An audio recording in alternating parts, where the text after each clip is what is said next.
And good morning, everybody. And we are back. It's the Wednesday wrap up. And of course, I am here with my guys, Mr. Yu and Herb. How are you doing, gentlemen? It's Wednesday morning and we are awake.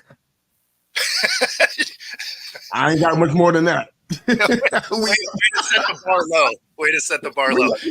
We're here. We're supposed to be here, but we're here. That's hilarious. Get here, but this is yes. Let's just say we're doing terribly this morning. Just terribly. So I mean, when you guys see me going like this in the middle of the segment, don't take it personally. I love you guys.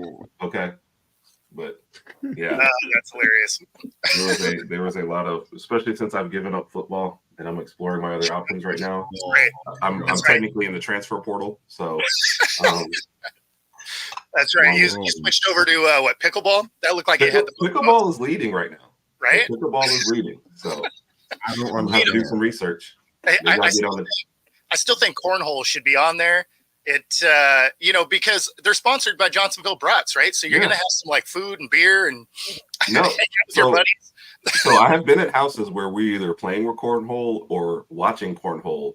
So sure. I don't know why it didn't make my last list. Maybe because I was like, oh, I could play this game too. And maybe I'd get too into it. I'm trying to find a sport that's not going to break my heart anymore. So I want something a little less intense. Yeah.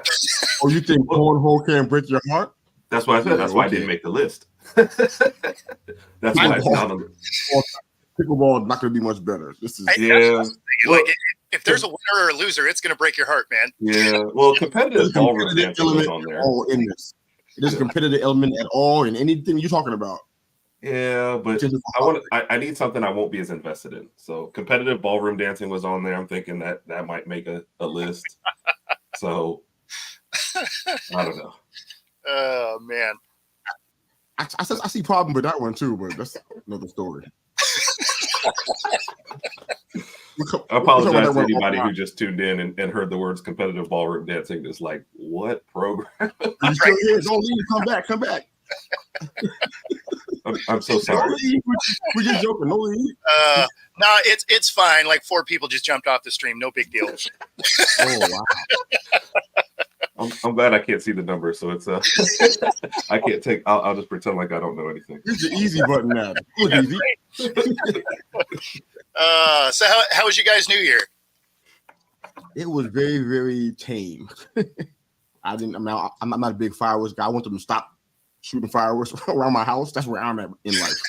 But yeah, it was mild. Man. I just want to just put 2023 in the rearview mirror and move on. That's all I wanted. Let's just move on.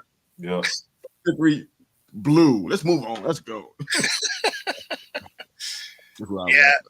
No, I went the tame route also. I got out of town, went up into the hills to my buddy's cabin, and there was a small group of us. We just kind of hung out and barbecued and stuff. It was super super chill. Well, again, better than what we did. So yeah, thanks.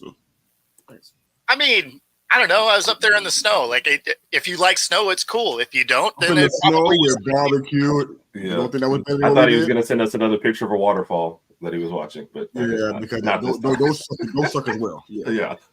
I mean, they're very, very demeaning and insulting. I feel like there's waterfalls that exist on the East Coast. I'm confirmed. See, I haven't confirmed. Yeah, I've been here for a while, my whole life, man. In fact, I haven't seen it. I mean, they got a pretty big one near New York, right? I'm in Alabama. Yes. I'm in Alabama. If there's a waterfall here, somebody's jury rigged it, and it's like got some planks and buckets, that sort of scenario. Oh no, God love them. Yeah. Oh man. All right. Well, I imagine the people tuning in want to hear about some sports, so I guess let's transition to that. What? No more dancing talk? So disappointed, but fine. I mean, to be fair, a lot of football players take dance, right, to stay limber and stuff. So that's what Tua did, right, to help with his footwork. What's that? Yeah, I think that's what Tua did to help with his footwork and help with his falling, right? Take more classes like that too. So help with his falling. Yes. Oh, you didn't hear about this? Yeah, I mean, yes. Well, that was his jujitsu training or whatever, right? Yeah. No, I mean, when I play from being sacked, I'm missing that. I'm missing that part. The dancing helps him from being sacked. No, dancing helps with his footwork. The jujitsu part was helping with his falling. yeah, so he didn't get hurt falling down. So when he gets sacked, which is inevitable, the dancing helps him when he falls and hits the turf. That's what you're saying? Correct. Yeah, Unbelievable. Okay. yeah, he had to learn how to fall down. Yes. I mean, is Rod here to chime in on this? Now I need him here for stuff like this. Yeah. This Rod was around, so we text last night before he went to bed, so he knows. My God. He's not gonna like that comment, Herb. He's gonna not like that. Yeah, It's gonna be you and him again today. that's legitimately why he took it, though, was to be able to fall down better, to not get hurt when he goes down. Fall down. What happened? Well, I mean, he's a quarterback. He's going to fall down. Like, he does get hit. Yeah, a lot. Okay. Man, there's some hate coming out of that corner this morning.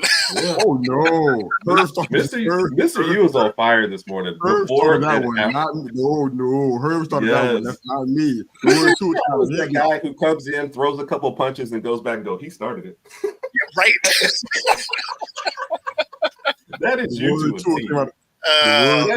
Your mouth, not mine. I ain't taking that with Raj. That's your brother. Raj, that is you to a T, Mr. U. But it was him. It was. I mean, I threw the third, fourth, fifth punch, but it was him. It was him. Nah, you're just like coming out. I don't want to fight, but you're also like this. You're just like, I feel like that's mixed signals. Yeah, I think of myself as a finisher. So if I saw something, I think I would. I like to finish it. So I don't know about that. We don't. I don't mind you finishing it. I hate the fact that you blame the other person for it. Yeah, I mean, I knocked him out, but it's all Herb's fault. Oh, Who man. said Tua first? My only question, Raj. Direct your anger to your brother. See what I mean? Not me. Not your time. You always jump out at the last minute. Speaking of coming out swinging, we got to talk about these championship games. All right, here we go. Oh, I have no more energy now. So that Michigan-Alabama game was awesome. I mean, unless you're an Alabama fan, but I didn't watch it, so I'm unaware. I was asleep. You stop it. I mean, it looked like Alabama had it up until like 3 minutes to go. You're just like, okay, here we go. They're going to do the upset. And, Michigan in overtime. But obviously, those are your two teams. So, I mean, Michigan gets to go on to the national title. Alabama look like they should be there. So it's one thing I give, the college football a lot of props for, right? The committee, they were like, these are the four teams that are going to give us the best games. And they weren't wrong. Like, they gave us two awesome games. Well, I think for me, I'm just because I was exhausted. I ain't gonna lie to you. It was a lot of emotional components to this. I mean, forget the fact that it was 26 years since we've been at this place, but it was just so much energy to get through the season with all the stuff that was going on, all of the heavy stuff getting dropped into the middle of this. Excuse me, and then get to the place where we play in a game that I thought was highly competitive. I expected it beforehand. I thought it'd be, defense, versus offense in certain parts of the field. I was looking for that stuff. I was looking to see how we worked against downs and stuff like that. I was looking for that. I knew Brass was going to have a pass rush. I was looking for all of those things to happen, and I felt like we played one of the sloppiest games that I've ever seen, and it gave me some really bad flashbacks. I'm like, oh my God, your boy's about to do this again on this stage. And the fact that we won is a testament to the team and their resilience and everything, because they didn't play well throughout. But I love what they did with what Jesse Minter and Sherrod Moore did, I guess, as far as making adjustments and doing some things to kind of mix things up. That's the kind of thing that I really saw throughout the regular season. So it was good that it was presented here on this stage, and I think it was keys to victory there. So I was pretty excited to see the outcome. It was a really good game. Like you said, man, the committee got it right. I knew that this past week. I was out of town this past weekend at a wing place watching Georgia and FSU. Now we were there. Was that FSU or was that TCU? I was very confused. I don't know who it was, but whoever it was, they didn't show up. They scored 3 points, but we were sitting there eating. Every time we picked up a wing or whatever it was, Georgia had scored again. Georgia had a ball back in the red zone after the commercial break. I'm like, they were just scoring when the commercial was on. I'm like, oh my goodness, 63-3. So I think their decision was validated. Alabama should have been there, and I think they played like they should have been. I think they hit in the right direction. I mentioned that on Herb and Rod's show, but nobody responded back to me, so I figured that nobody cared. But yeah. I don't even know what you're talking about right now. I left a comment on your show that saying, they were heading the right direction. They're going to be great, and nobody responded. And I posted it up there. I posted up there. We gave you thanks. We talked about how supportive you were for the program. That you were one of the only 2 Michigan fans that we talked to and texted. There's another one. Ahoda. I'm taking my shot. Ahoda. Yeah, we've actually known Ahoda longer than you though, so you might be his shot. But we gave you. See, why you got to take everything so personal, man? I tried to tell you that we gave you your props. We mentioned you. We said thank you to you. We said you were one of the only 2 people we personally texted, and we said Ahoda has not been on the air support like you have. I said you've been much more. Now we talking. But this was all on the show, man. You just took a shot at us, and I'm trying to tell you you're wrong. I had to step away because he already logged out, right? Yeah. He just came in and said, "Hey." He knows when he does come in, log out, and then be like, "Oh, let me take a shot at these guys." Even though no, yes. I've never done that. Yes. I've never done that. You just the other show was going on at the same time, and they were. I mean, that's fine, but you just took a shot at us, and I'm just telling you you're wrong. We absolutely commented on your stuff. I love y'all. I would never do that. I think it's one way right now. So actually, that's a great segue for speaking of wrong. A bunch of FSU players jumped on after the game and were like, see, this is the difference between given and earned, right? Talking about Alabama losing that game. And I guess they forgot that like 30 seconds ago, they got boat raced by. I don't even, yes. Half your team didn't even want to show up for the game. And you know, one of my friends texted me after the FSU game. He was like, if Alabama's top 22 players, all starters, all opted out, he said, I bet you we're still staying within 60 of Georgia. Like, are we going to win? Obviously not. He's like, but we're not going to get boat raced either. Like, the guys that we have left would still put on some kind of performance. I don't, but this is just kind of Alabama hate. At Florida, you don't even want to be in the conference you're in anymore. Okay. You don't want to be on your team. You don't want to be in your conference. You have no reason to talk trash. Like, you just put up 3 points against a team that had stopped trying like at halftime.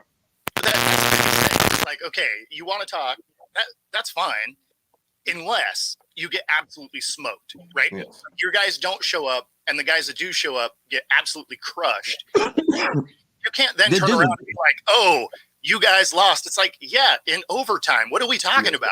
Yeah. In overtime, to the number one team. Like, it's not like some scrubs came out there. You know, Michigan didn't play all their backups. Like, it's the number one team. You know, I don't get the. And then you look at what you talk about with the committee. The 2 undefeated teams, the number 1 and 2 team, are in the championship game. So for everybody's bluster and talk, you know. Now there is a Georgia program coming on tomorrow. I'm going to say the committee. Georgia probably has the most to argue out when all this is all done. You know, I'll listen to that argument. But Florida State, no, I'm just not trying to hear it. You look terrible against Louisville, and then you look terrible against Georgia. Like, you just don't even have a leg to stand on. Speaking of hate, man, there's a bit of a segue into this too. I happened across this article, and I'm really sorry that I saw it. I mean, I'm legit sorry I saw it, because it showed all of the comments from anonymous, and I hate that word in this scenario. Oh, yeah. Anonymous Big Ten coaches, and them boys picked apart every single aspect of the team. I'm talking about every position. They ran somebody down. I'm talking about linebackers. I'm talking about the DBs. I'm talking about the O-line. I'm talking about the running back, the tight end, the wide receivers, and the quarterback. The only person they didn't talk about was the coaches. I mean, they ran them down about what they don't do. And it's like, they get to stay anonymous. And everything that they said, none of it was validated. Not one single thing. Everything in the game that happened was the exact opposite of what they said. The only thing that was one thing with that our guy Barnhart, he's probably better off as a guard, and he produces better there. That's the only thing out of all of these anonymous comments that was actually true. None of that stuff happened that they were talking about. Blake wasn't who they said they was. Roman Wilson, capitalized in areas where these guys said that he should not have. You know what I'm saying? Loveland was a beast out there. I mean, it was just a whole bunch of. It's like, how do you guys get to say all this stuff and then stay anonymous, and then we're going to come back in the next year and play you guys, whether or not we win the national championship? It's nerve wracking. It's just still going on, and it's constant hate. It's like, I wish he could take the whole team and leave. All y'all go to the NFL, everybody, including the coaches. You don't have nobody else to kick around anymore. It's really nerve wracking. Yeah, but sorry, I just had to let that out. Ridiculous. So Raj was driving, but see, safer falling. Learn how to fall safely. And then, of course, he's hilarious. Fed some polar bears, no big deal. Yep. See? Shot some black bears in the mountains. Man, really good time. Yeah, polar bears in the winter, waterfalls in the summer. That's right. Like we can't even compete with that. No. There's nothing we can do. What can we do out here to compete with that? No. You guys got mountains, man. I mean, what are we gonna do? Yes. I mean, we do have mountains. So if you've never been, if you've never been to Washington, for the people watching, you guys, but if you've never been out here, it's actually, the Seattle area is beautiful in the way that within 2 hours of the city, you can be in the mountains, you can be in a rainforest, you can be on the water, you can be in a desert. So pretty unique area. It's very cool. So this is supposed to make us feel better about what you're saying? What I'm saying is you're supposed to fly here and hang out in the summer because, all those pictures of rain. Yeah, that's right now. Yeah. I wouldn't mind because here in the summer, we just get heat. And for us, you go through the country and your country here is country, no cell signal country. Okay, cell signal country back a little bit. That's our variety down here. So we have that in Eastern Washington. Eastern Washington, it's a lot of dirt and a lot of straight, flat roads for miles. But Western Washington's a little more diverse. I don't know how you do it, Herb. I don't know how you do it. All right. Okay. He took offense to it. I told you. What just makes you mad when somebody says that you didn't acknowledge something and you were like, you didn't say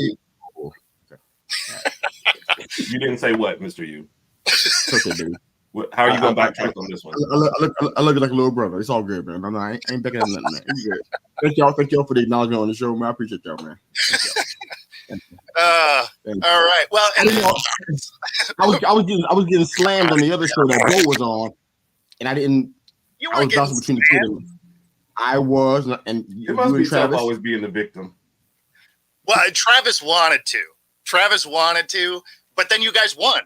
But no, what he was saying, he was like, "Oh, I got what I'm saying, ready to go," and then you came back, tied it up, and or came back in overtime and won. So I mean,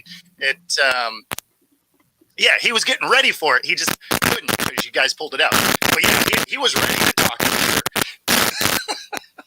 God enables this kind of stuff, but that's another story altogether. Anyway, all right, well, of course he does. It was a really good game, man. It was a really good game. I was on the edge of my seat for the entire game, and that's like, I'm not sure if I expected that at first. I was like, it's gonna be competitive, but I didn't think we're going to Old Chief number one. I didn't expect that whatsoever. I thought we were going to just play 4 quarters and it's going to be what it's going to be. So I think what I love about our team is that they make the other team play their game, and I don't see that often. Well, I haven't seen it often in college football this year. I haven't seen that very often, so I'm kind of like pretty excited about what could potentially happen on Monday. If we do that, I think we're going to look really, really good if we can do that part. If we try to play Washington's game, I don't think that's going to be a good situation. So, but it was a really good game, brother. Shout out to the Bama fans out there, but you guys did, and you're classy too. I heard a lot about you guys being classy, unlike other teams that weren't classy after a win or anything. But you guys were very classy. I heard a lot about the Bama fans. So, well, of course, Monday's going to be really cool because it's sort of a strength versus strength kind of setup, because you guys have a really good defense to match up against Washington's offense. For Washington to win this game, they really have to make sure that they shut down your running game, right? If they can make it so that you guys have to try and get into a track meet, that's how Washington can win. If they let you play your game, you guys are way too physical for this team. So it's going to be real fun to see exactly how that plays out. Obviously, they got it done against Texas, came up with a big, fourth quarter stop. It was like 25 seconds to go. They're inside the 20, and they were able to shut them down cold. So, I mean, awesome for Washington to be able to end that on a defensive stand when there's a lot of questions about how good that defense can be. And I mean, it's not like Texas is a bad team, right? So I'm really looking forward to this championship game. Plus, I mean, at the end of the day, it's the number 1 ranked against number 2 ranked, right? So that always makes for a good game. So I don't see any blowouts here, but I think it's going to be a little bit higher scoring game. I don't doubt that. I got a question for you, Bo, just in regards to Washington. Yep. Excluding the quarterback situation, just taking out Penix for a second. Sure. Do you see Washington and Ohio State as similar offensively? Herb says no, you don't. No, I would say Washington is better. Yeah, I think where it's going to be a real question, and it was a question, honestly, on Monday, was, are they going to be able to compete in the trenches? Right, that's the spot of this Washington team that has some real questions on my end. When you get against really good defenses, are they good enough on that offensive line? Honestly, the defensive line as well. That's one of their a little bit weaker spots of this team. And so, again, that's one of those where I have questions going into this on if they can stop the run. If they can be physical and match up with Michigan, then this is going to be a fun game. If they don't, then, Michigan's going to grind the clock out. I mean, they're just going to run it all over them. So, but as far as comparing it to Ohio State, I would say that you probably haven't seen an offense quite like Washington's yet. Okay. I think it's hard for me to separate what, I see what you're trying to do by like saying excluding the quarterbacks, because Ohio State did have a great trio of wide receivers, but sure. I just think Washington's light years ahead of them. You can see, I think Ohio State tried to be, I guess, physical, but it was just lacking on offense. And I think Washington is what Ohio State build themselves offensively coming into the year, is what people thought we were getting. And then it's just nowhere close. So it's not a bad question. It's just like mentally, I can't get the image of what I saw from Ohio State out of my head from this year. I mean, they pretty much fired their quarterback at the end of the year too. Yeah. So that's just a weird situation all the way around. No, and we saw them against Missouri without 2 people. So yeah, no, that's why I said you haven't quite seen an offense like this. But yeah, I mean, it's probably the closest offense you saw to it, I guess. But I suppose, I mean, it's not hard to make that leap, not based on who we've seen. So right. I can't argue that. But I mean, you got some legit wide receiver prospects, man. I mean, those guys, man. I actually want the Giants to draft a particular one. Don't think it's going to happen, but I would love that very much if we can bring him in. We're not getting MHJ, so we're not even playing that game. It's just not going to happen. I don't see it. But if we can get Odunze, that'd be nice. We could use that kind of help. So yeah, but so those guys are legit, man. I'm just kind of wondering if you guys saw a comparison there And great point, her. That totally right. Yeah. Wow, 35-21, huh? All right. I don't see that. So I had Washington to win, but it was like 35-31. Right. Right. But again, that's only if they can stop the running game. Because if they can't, then the score one isn't going to be that high, and Washington also doesn't get the win. But and that's like to Kat's point, like Michigan just came in and punched Bama in the mouth, and I just don't know that we recovered. You know, when you said, you know, I think one of your first points was like it looked like Bama had control. I never felt like we had control of that game. You know, and we basically the two drives that we scored on were both short fields. You know, muff punt, and then like our stars of the game was our punter and our kicker. You know, our punter pinned them back, and then they punted, and we started like around the 50. That was the only other drive. We had maybe the entire game 2 decent drives, and then we had the bad snaps. And it's like when you're getting beat up offense, like their defense was just killing us all game. So 2 opportunities might be the only 2 opportunities you get, and then you shoot yourself in the foot because otherwise they pretty much controlled it. The defense has really controlled the entire game. So, and I don't say that point to say anything bad about Michigan or like, no, we lost this game. You know, it wasn't because of just that bad snap part, but we only had real 2 opportunities and we killed ourselves on those. You're not going to get that many others against that defense. You know, they were just, you know, they controlled the game, and that's really where it was won and lost. When we went to overtime, I knew we lost. Our offense is not built to score multiple times from the 25. And I knew when they scored, I was like, well, I don't know. We can't put together drives. Milroe is like a guy who wants to be at the 50 and try to take a deep shot versus being at the 25 and methodically move in. And it's just, you know, defense was all over him. And I can't even – the sack problem. Is Milroe coming out? No. Why they got him in mock drafts? Why he's got what? So why they have him in mock drafts? Oh, I don't know. He's already announced last night. His name is second round. I can see maybe the like, you know, Anthony Richardson got drafted in the first round kind of thing. I just don't see that from Milroe. He already announced before the game that he was coming back. Okay. I don't see him. I mean, maybe you take a 5th or 6th round flyer on him. I couldn't draft him in the first 3 rounds and think that he's ready. So only 1 real year of starting, and he already mentioned his offensive coordinator he was with the past 2 years wanted to move positions. So you can kind of tell that there was no development in the years before this. Like I take Bryce Young, who sat behind Mac Jones for a whole year. Bryce was way more polished, but I feel like he developed because we had a Sarkisian as offensive coordinator. I know he was developing Bryce at the same time. Milroe had Bob for 2 years. I know he did not develop one little bit, and you could tell that when he first started. He's not ready at all, and that's not a knock on him. I mean, if you're not ready, you're just not ready. But I just don't see him coming out. So honestly, I hope that the quarterback. I hope if Simpson stays, which I think he's going to go, but with the new quarterback we come saying, I hope he pushes him for the starting job, just because I think he needs to further develop. I was just shocked to see his name in the mock draft last night. I did a couple of mocks last night. I'm like, why's his name in here? Is he coming out? He should be. Please tell me it wasn't high. Huh?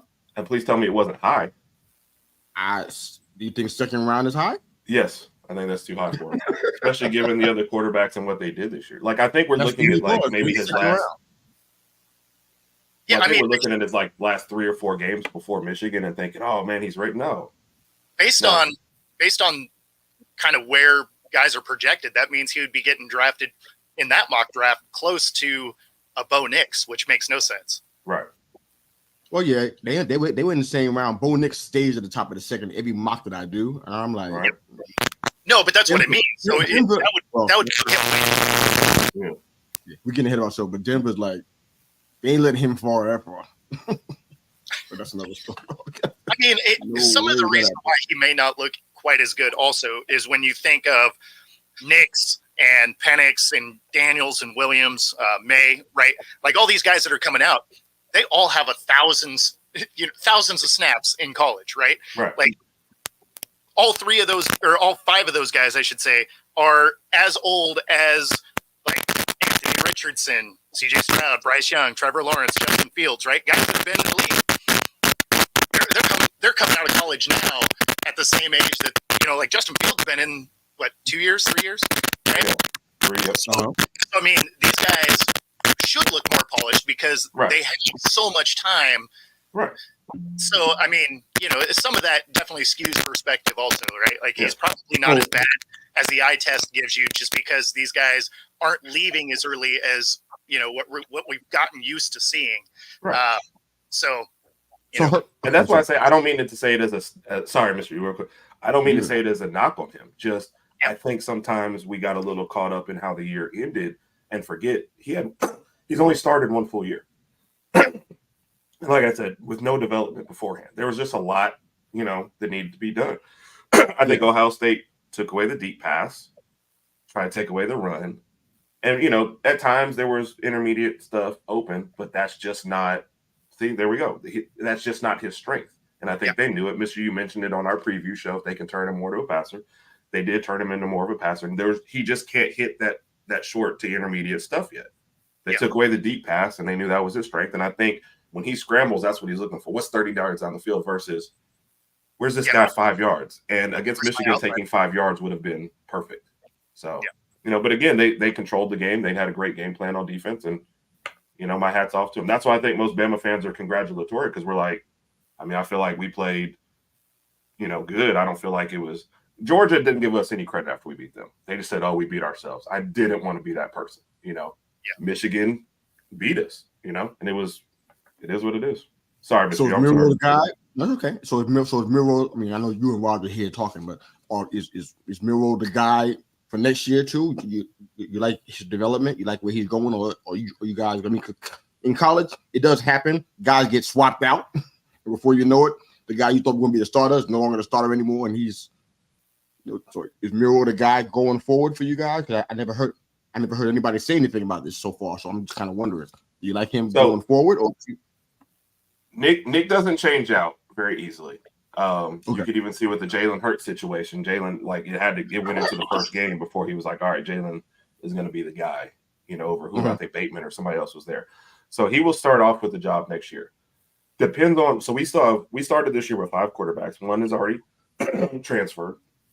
Simpson, most of us think is going to leave, and he would be the biggest challenger to Milroe. And then we've got the 5-star Saiyan kid coming in. If Simpson stayed, and we have Saiyan, I hope they both push him for the job because either one or two things are going to happen. He's going to get better, or he's going to get pushed out of the job. And I can live with both of those if it happens. So that's not to say, I love Milroe, I love his growth, and I love what he's become, but he has to get better, especially in this changing landscape. With adding to the conference and the playoffs. So if he gets better next year and he's our guy, we're 100% behind him. If he gets pushed by those other guys and one of them is started, then that's what we're going to support. And that's how. And Reese is the guy to help him get there, or I think Reese learned as he went along. I think that's why he got a younger guy. And it's interesting. We got the oldest guy we could find for the defense because we just wanted Smash Mouth again, and we got the youngest guy we could find for the offense because we wanted development. I think Reese's problem was he was committed to Buckner. And he really wanted Buckner to have the job. And when that failed is the only time. It was he was trying to date Buckner. And after Buckner was out of the picture, that's the only time he started to date Milroe. And that's how they've started to learn and grow. But I honestly think that's what the problem was to start the year. So. Awesome. Yeah. All right. So XFL, USFL, they finally get the merger, right? And so they announced yesterday the teams that are going to be part of it, right? And you knew some of the teams were going to go away because in the USFL, they shared stadiums, right? There were 8 teams, but they only played in 4 locations. So you knew there would probably be a couple of those that would end up going away. And instead, they end up scrapping 8 teams. So they bring these 2 leagues together. They don't grow at all, right? It was 2 8-team leagues. Now they're just 1 8-team league.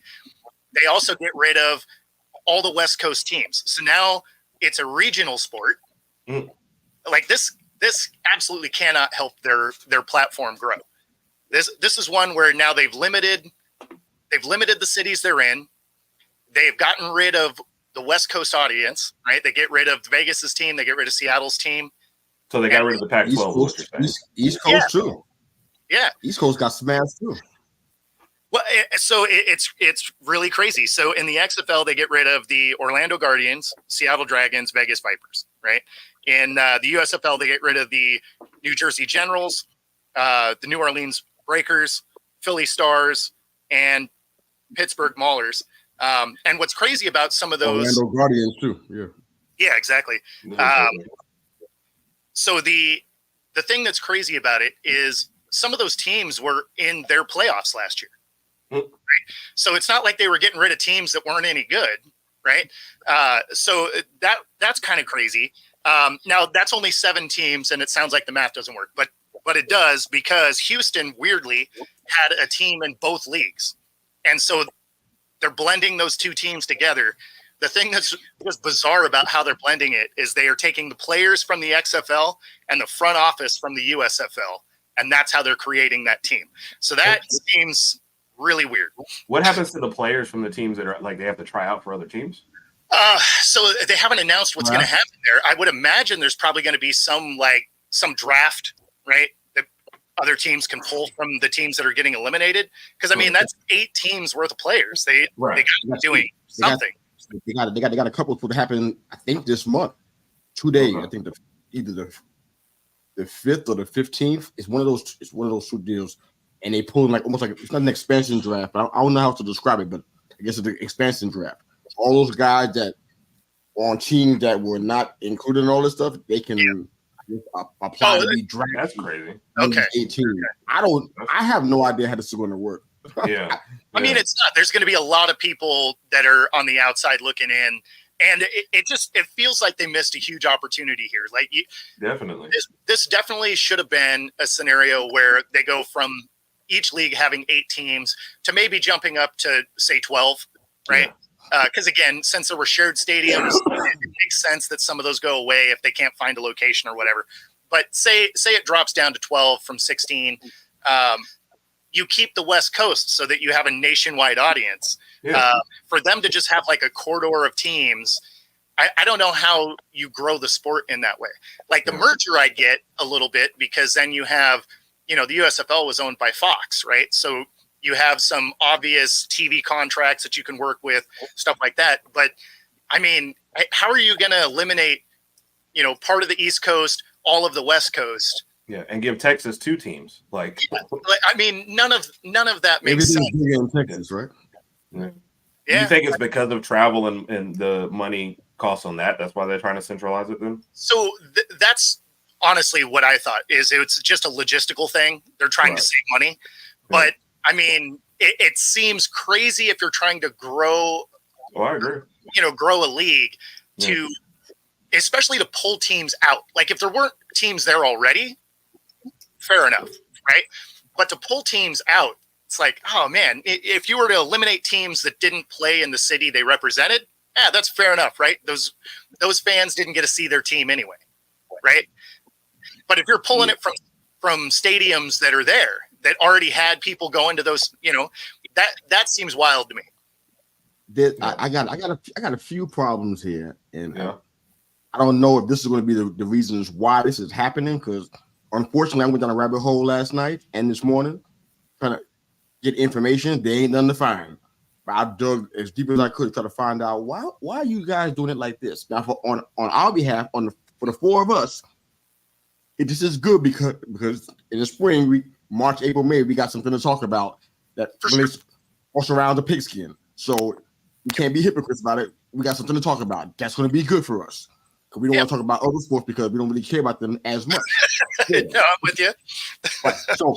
But in this case, there's a few things I'm wondering what they're planning here. If this is going to be spring ball, we're talking about 3 months.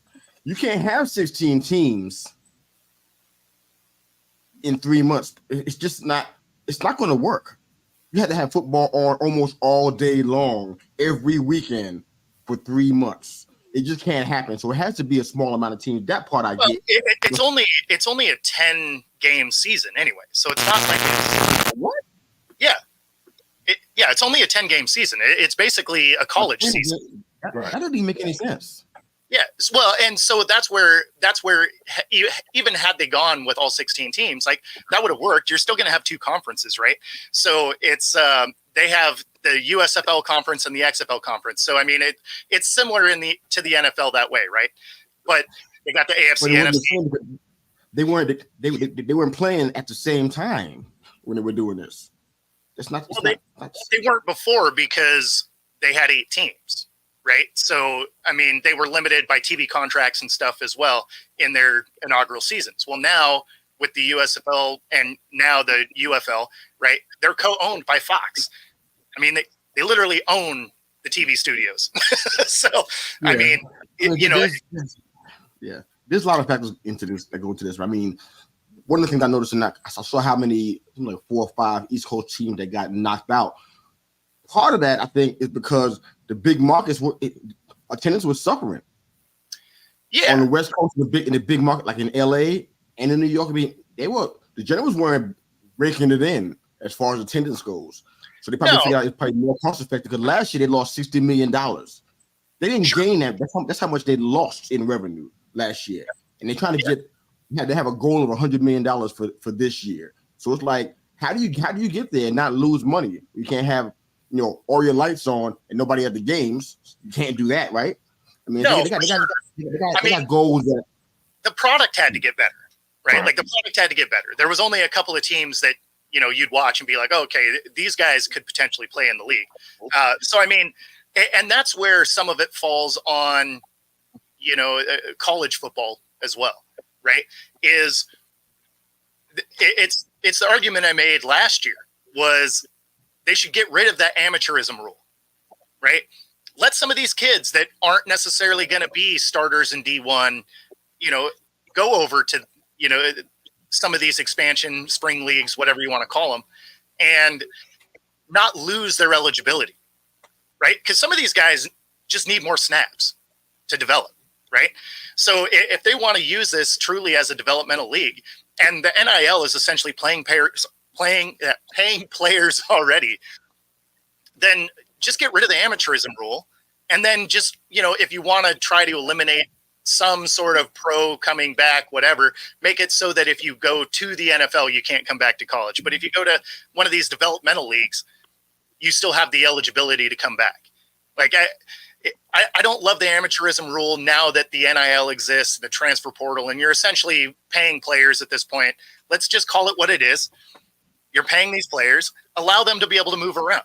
And if you had some of those D1 guys that had the ability to come in and, play some pro in the off season, or, especially if they are maybe not the starters on the team, right? Maybe you are the, 5,000th guy on the, sideline for Alabama, allow that guy to be able to go in spring league, develop his game a little bit and come back, and still play football. I think that would probably not only help some of the product in college, but it would help some of the product, in those developmental leagues as well. Yeah. My only problem was you're going to end up with like a 19-year-old going up against a couple 30-year-olds at times, and I mean, he's going to find out. But I don't like this at all. I mean, we got the Birmingham team, so I'll support it in that way. But I agree. You're not going to see growth. Yeah, well, I mean, he's missing out on both the markets on this show, so the show's not going to support him, right? It's going to. I don't know. That's just a weird decision. So, like I said, 2 teams in Texas is kind of like 3. Okay. Yeah, there's 3 teams in Texas.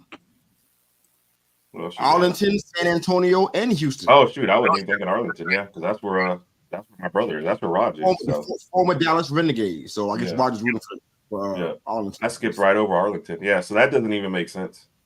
So, I mean, if you're just marketing, why don't you just make it the Texas League and then just put all the teams there and then see how you do? I guess. Right. I don't know. I mean, realistically, they just needed one more team in there. They could have been a whole division within the conference. Yep. Got even worse. Then thank you for pointing that out. That got even worse for me looking at this list. No, and that's why I said, like, they went from something that was nationwide and made it regional. Like, this is, and I totally understand that flying to the West Coast doesn't necessarily make sense, but getting rid of Vegas doesn't make any sense either. That's about as short a flight from Texas as you can get.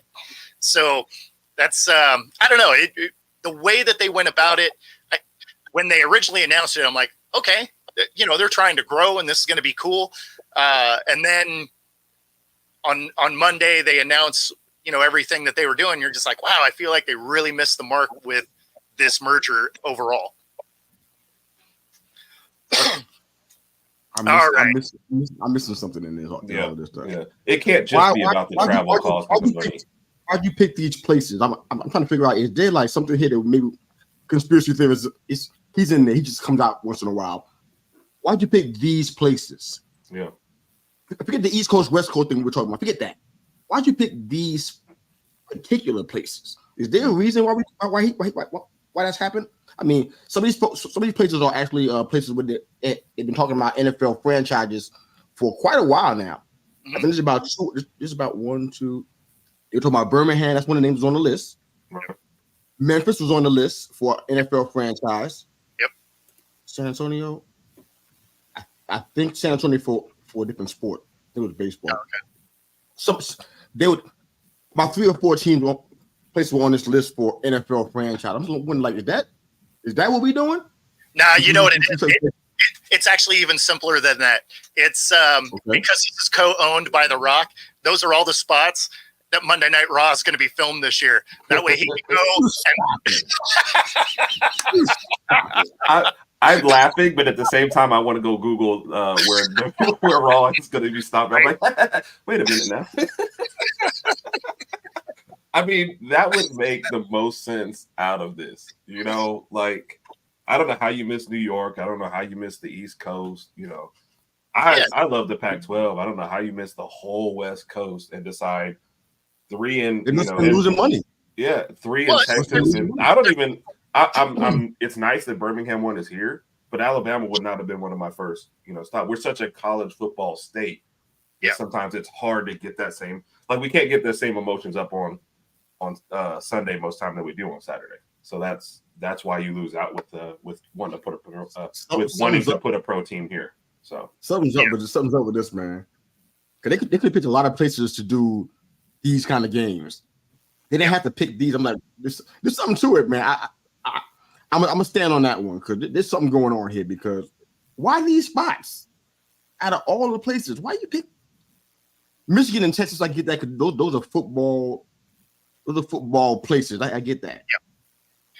Yeah. Well, so this one here, right? Established home stadiums. So you knew some of the USFL teams were going to get axed because they didn't have a home stadium, and 2, they didn't even play in the state they were representing. But for ones like Vegas, I saw your other comment that said their situation wasn't great. But then Seattle, at the same time, their situation was fine, and they actually had pretty decent crowd. Pretty decent attendance for their home games. So it's weird that they went the way they did. I get that they're trying to save money, and they have to, right? Like, it's part of why they were blending the team or the leagues together anyway. Save some money, not compete against each other. Like, all of that makes sense. But to limit the amount of fan bases you're going to have, because you can bet that those cities that they just pulled those teams out of aren't going to watch. Right. I would almost out of protest, but I'm like, what's the point if none of it's coming near me? I'll find something else to do. So yeah, I barely watched when they had the Birmingham team. If they didn't have a Birmingham team, I'd really not care. And I'd almost be just mad that, like I said, Texas got 3 teams and you missed 2 coasts. I'd be like, forget this whole thing. So no, exactly. That's why I think it really is going to hurt their brand. Yeah. Right. I was shocked, man. Yeah. I thought the Generals / Guardians, whatever. I thought they earned some consideration in being a part of this. Because I watched a lot of those games with the Guardians. I didn't care for the logo; I thought it sucked. But I was totally cool with that. I was watching. I watched the Generals back in the day too. They didn't earn any kind of a little boost and none of this stuff. Nothing. Well, and of course, a total slashing. Is that what we earned? I'm concerned about the fact that who do you think is gonna be watching this stuff? They had a goal last year. They averaged, I think, 627,000 viewers last year. They won 751. That's the goal for this league, this new merger. 751,000 viewers. Where they coming from? Yeah, you better hope Texas really buys in. So I mean, Texas has to really buy in because they're half the league. Yeah, the whole entire state has to Yes. buy in. yeah, You even have a fraction of 751,000 viewers. yeah, Yeah. What about Florida? How about New York? They're gonna watch? Why? I would. They just cut their teams. Yeah. Why is Vegas watching? And Because then they what? gave DC a team though. Like, I Right? don't understand. yeah, I don't get it. Why Right. them on the East Coast and nobody? Why not the Pittsburgh Maulers and the Philadelphia? Why DC? It's almost like they tried to pick something- somewhere near the middle and just said, let's see if we pick the middle, will the North and South of the East Coast, will they both watch? And that's what it's like somebody's in there throwing darts and just hoping for the best. And it doesn't seem the best way to make money. But, They did that with California then too. Who went right to LA, Anaheim Yeah. area. That's the middle, right? I mean, this is like yeah, ridiculous. yeah. They don't even know where the dartboard is when they were throwing the darts. But and the thing that's funny, Really right, is you got they want 700,000 viewers, right? So 751 is their goal. Yeah. 751. Okay, so there's 3.5 million people that live in the Seattle metro area, right? You're gonna just eliminate that market? Are you kidding That's what me? happened. Yeah. Like what that makes no sense. That Yeah. makes absolutely no sense. Yeah. And if travel was part of it, then it just seems like you should put, at least 2 on each coast just to make it like a round trip for some team. You know what I mean? Or something Vegas was like that. there. Vegas is So- only a 2-hour flight from here. So, that's easy. That's the same as flying down to California, right? California from here is a 2.5-hour flight. So for us to fly to Vegas or Cali, it's essentially the same kind of flight. So that's not crazy. And then of course, Vegas is a good spot for Texas. That's only a couple hours, right? Yeah. So, I mean, the fact that they got rid of those 2 teams is really wild to get rid of the entire West Coast Yeah. like that. Yeah. They were on Priceline Googling bus rides versus plane rides, and somebody's over there doing all the math and like, hey man, we can save $51 if we take buses in Texas versus flying to Vegas, and that's what they did. This is gonna be fun to watch. Okay, that's okay. Cool. That's cool. I'm sure they're not the only one, but No, I mean, I don't know how they got it over every other East Coast team. They have bad atmospheres, but I have no evidence of that. I know the Seattle atmosphere wasn't bad because I knew people that went to the games and said it was crazy. Yeah. So, I don't know. It's going to be interesting to see if this thing falls apart now that they've eliminated so much of the country watching. It just seems short-sighted. Yes. Put it that way. Seems short-sighted. Why'd they pick these cities? I'm telling you, Monday Night Raw. Here it is. Right? It's not It's no The Monday Rock. Night Raw. It's The Rock. He's going to watch some football and then jump off the top rope. He ain't gonna do that last part. He's never done that.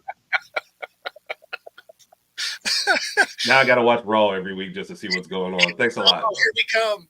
Oh, go back and watch last week. Yeah, that's the case, man. Go back to last week. He actually made an appearance last week. man. And boy, was it! I saw you guys posted about it, man. It's just been years since I watched wrestling. I feel like I'd be lost right now, but I don't know. We're gonna start talking about football players. I got to choose. All right, we do got to talk a little bit about this dumpster fire in Denver.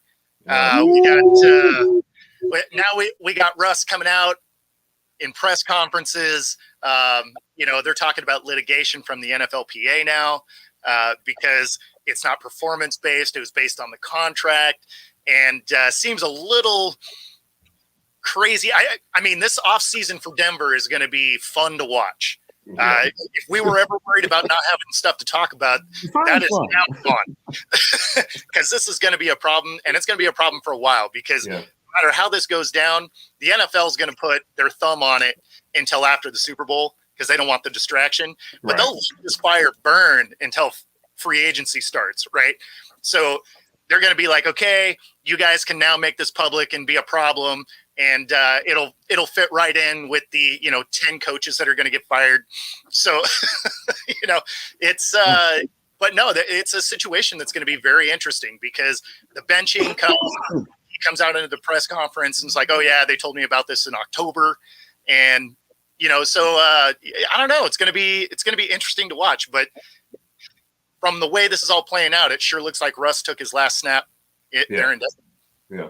And they waited till like they were almost had a good shot at the playoffs to say, you know what, this is more important. But they're not saving like a whole lot of money, right, by doing this way. I mean, they're still if they cut him, they're still. No, they do. So if he were to get injured, that's where they save the money, because if he gets injured, it was 37 mil additional guaranteed. So they're what is the guarantee if they just cut him then? It's still a lot. Yeah, okay. I think he leaves there with like it's 160 million or something. Right. So that's what I was thinking. Like, I mean, they're not. I don't know. It's just weird to get to this point and decide, you know what? We had an outside shot at the division. We're still going to sit you, and we're willing to cut you and still pay you a boatload of money to go. Well, away. I mean, they kind of didn't anymore though, because they ended up losing 3 of the last 4. Right. Mm-hmm. So they kind of were out of the mix. They had it was like a 5% or a 7% chance. I mean, but I'm saying a chance is still like, you still want to go out and play. And the way Kansas City was playing, if they had lost that game, next week would be for the title. So that's why it's a weird slim chance, but it seemed like the timing of that was just crazy. Why not do it in the middle of the 3 for 4 losses? Like that seems like benching him. Then you wouldn't have to make any of this stuff public. Just say, yeah, we're benching him because we're not playing well and we're trying to get a spark. Well, see, that's how it should have went. I think this is where Sean Payton's ego got the better of him, right? I think this is one where he shouldn't have mentioned the contract and just been like, hey, we're going to sit you down. Don't want you to get hurt, right? Yeah. Don't want you to get hurt. We're going to sit you down. We're out of the mix. If they'd have handled it like that, they're not getting sued. Right. But because they're like, you didn't change your contract, and, basically the ultimatum of you either change your contract or, you're sitting down. Well, now the NFLPA gets involved and it becomes what it is now, which is that little dog sitting in a fire with his cup of coffee saying this is fine, right? Which, again, is great for us, makes for good TV, I guess. But at the end of the day, that's got to be such a weird distraction around the team. Agreed. But it's a hot mess now. The NFLPA is involved in it now. And it's like this is about to be an ugly breakup. Yeah. And I ain't the guy to say I told you so. I'm really not. But at the beginning of the year, I think I talked about this, and I said I know it's big money there, and everybody said no, and everybody saying yes. Yep. He's going to be gone, no matter how much money it's going to cost. They're getting this guy up out of here, and it's probably going to happen in the off season. And it's a mess because outside of Jay Cutler's 3 years with the team, and then Peyton Manning's 3.5, 4 years, whatever it was. They haven't gotten quarterback right in a long time. Right. 3 years of Kyle Orton, Tebow, Trevor Siemian, Locke, Case Keenum, Flacco, Locke, Bridgewater. It just goes on and on. It's like they haven't got it right. Now they're going to go into the draft again, potentially with 9 teams that need quarterbacks. Yeah. What? You don't think the guy for them? Yeah. It's weird who you got a former quarterback making a lot of those decisions. A lot of those wrong decisions. That doesn't make any sense. For sure. Yeah, they haven't addressed this correctly. Now you got to basically trade off your assets. Yeah. Surtain's been in the trade off news for the past 2 seasons. It's probably going to happen now. That's $7 million, I guess. So for them to get kind of draft capital. And I don't know about Javonte Williams and Judy and Sutton. Yeah, those guys probably come to about almost $35 million by themselves. Just the 3 of them. That don't even count some other guys. They got $128 million. They got to figure out what to do with. Yeah. Or get off of there. You mentioned at least 2 guys that are still on their rookie contracts in there, right? So that's not really helping you a lot, and whose value offensively has dropped. So I don't know what you're getting back. Yeah. Javonte's doing it for sure. Judy. It's definitely a situation we're going to be retouching for sure, because this is it's about to get uglier than it is, which is crazy. But man, the hour went quick. We're here at the end of the show. Be sure to tell everybody where to find you. On most of your social media, but specifically on YouTube, Twitter, and Facebook. A little LinkedIn action going on as well, and hopefully some more Instagram as we move forward into this new year. But at They Call Me Mr. U, you can find our show, of course, on Mondays. These guys are here along with Raj from the Herb and Raj podcast. We're here every Monday morning at 9 a.m. EST. At Raj Herb on Twitter, and that'll get you to most of our stuff, YouTube, like he said, and everything else. So search for another sport to follow. Appreciate you guys. And of course, if you are watching on Roku, be sure to tune in at 9 a.m. Pacific time every day for the Daily Show with me and Peg. other than that, you guys enjoy the rest of your day, and see you all tomorrow.